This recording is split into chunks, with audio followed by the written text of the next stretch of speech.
بسم اللہ الرحمن الرحیم۔ طلاق کے علاوہ نکاح توڑنے والی 7 چیزیں۔ نمبر 1، موت۔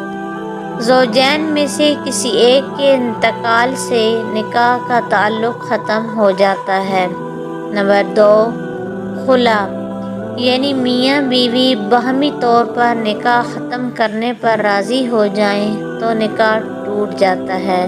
نمبر 3، ایلا، یعنی شوہر اپنی بیوی سے 4 ماہ ہم بستری نہ کرنے کی قسم کھائے اور اگر 4 ماہ کے اندر ہم بستری نہ کریں تو نکاح ٹوٹ جاتا ہے۔ نمبر 4، لعان، یعنی شوہر اگر اپنی بیوی کو زنا کرتا ہوا دیکھ لیتا ہے اور معتبر شرعی گواہوں سے اس کو ثابت نہیں کر پاتا تو اس صورت میں لعان کا حکم ہے، اور لعان یہ ہے کہ شوہر 5 دفعہ قسم کھائے گا کہ میں اپنی بات میں سچا ہوں اور اگر میں اپنے اس دعوے میں جھوٹا ہوں تو مجھ پر اللہ کی لعنت ہو، اور اسی طرح بیوی بھی 5 دفعہ قسم اٹھائے اور کہے کہ اگر وہ سچا ہے تو مجھ پر اللہ کی لعنت ہو۔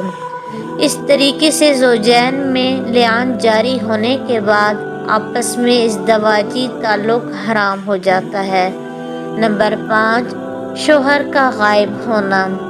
شوہر کے غائب ہونے کی صورت میں بھی امام مالک رحمہ اللہ تعالیٰ کے مسلک پر عمل کرتے ہوئے اگر مطلوبہ شرائط پائی جائیں تو قاضی 4 سال کے انتظار کے بعد بیوی کو غائب شوہر کے نکاح سے آزاد کر سکتا ہے۔ نمبر 6، ارتداد، یعنی دین اسلام سے پھر جانا۔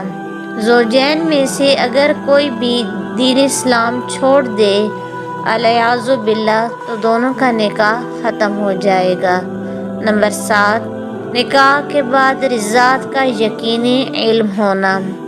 اگر معتبر گواہوں کی گواہی سے یہ ثابت ہو جائے کہ میاں بیوی دونوں آپس میں رضاعی بہن بھائی ہیں تو ان کا نکاح کالعدم سمجھا جائے۔